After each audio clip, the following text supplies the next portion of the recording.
Assalamualaikum warahmatullahi wabarakatuh. Jumpa lagi di dalam pembacaan audiobook Kitab Fadilah Amal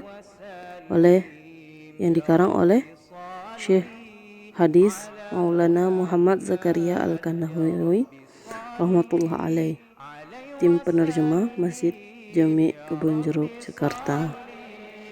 Kitab Kisah-Kisah Sahabat. Kisah kehati-hatian Sayyidina Ibnu Mas'ud radhiyallahu anhu dalam meriwayatkan hadis. Sayyidina Abdullah bin Mas'ud radhiyallahu anhu adalah sahabat yang terkenal. Ia termasuk sahabat yang ahli fatwa. Ia masuk Islam pada masa permulaan dan telah ikut hijrah ke Habasyah. Ia selalu menyertai setiap peperangan baginda Rasulullah SAW dan menjadi pelayan khusus beliau, sehingga ia dijuluki Sahibul Na'al, khadim sandal baginda Rasulullah SAW, Sahibul Wisada, khadim bantal baginda Rasulullah SAW, Sahibul Matarah, khadim air wudu baginda Rasulullah SAW. Itulah gelar-gelar yang ia sandang, karena ia yang banyak melakukan perkhidmatan tersebut. Baginda Rasulullah SAW pernah bersabda mengenai dirinya, "Seandainya aku memilih pemimpin dari kalian tanpa musyawarah, maka Abdullah bin Mas'ud yang aku pilih." Beliau juga bersabda kepada Sayyidina Abdullah bin Mas'ud radhiyallahu anhu, "Kamu boleh berjumpa denganku setiap waktu."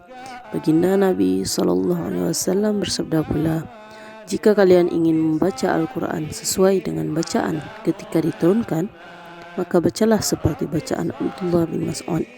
Sabda baginda Nabi SAW yang lain, "Jika Abdullah bin Mas'ud meriwayatkan hadis, maka percayailah kebenarannya." Sayyidina Abu Musa Al-Asy'ari radhiyallahu anhu berkata, "Ketika kami datang dari Yaman, beberapa lama kami mengira bahwa Sayyidina Ibnu Mas'ud radhiyallahu anhu termasuk Ahlul Bait, sebab ia dan ibunya sering keluar masuk rumah baginda Rasulullah SAW sebagaimana ahli rumahnya." Hadis riwayat Bukhari. Syekh Abu Ammar Syaibani rahmatullah alaih berkata, "Selama setahun aku tinggal bersama Sayyidina Ibnu Mas'ud radhiyallahu anhu. Tidak pernah aku dengar satu ucapan pun darinya yang ia nisbatkan kepada baginda Rasulullah SAW. Tapi bila terkadang ia meriwayatkan hadis dari baginda Rasulullah SAW, tubuhnya akan bergetar." Syekh Ammar bin Maimun rahmatullah alaih berkata, "Setiap hari Kamis selama setahun, aku selalu hadir di majelis Sayyidina Ibnu Mas'ud radhiyallahu anhu, dan tidak pernah aku dengar satu ucapan pun yang dinisbatkan kepada baginda Rasulullah SAW. Pernah ia meriwayatkan hadis baginda Nabi SAW dan hadis tersebut keluar dengan lancar dari lidahnya. Seketika itu pula seluruh tubuhnya bergetar, air matanya menetes, keringatnya bercucuran dari keningnya, dan urat-uratnya menegang. Ia berkata, 'Insyaallah inilah yang disabdakan oleh baginda Nabi SAW.' Atau ia berkata, 'Hampir seperti inilah sabda baginda Rasulullah SAW.' Atau hadis ini kurang lebih demikian dari kitab Muqaddimah Aujaz dan Musnad Ahmad.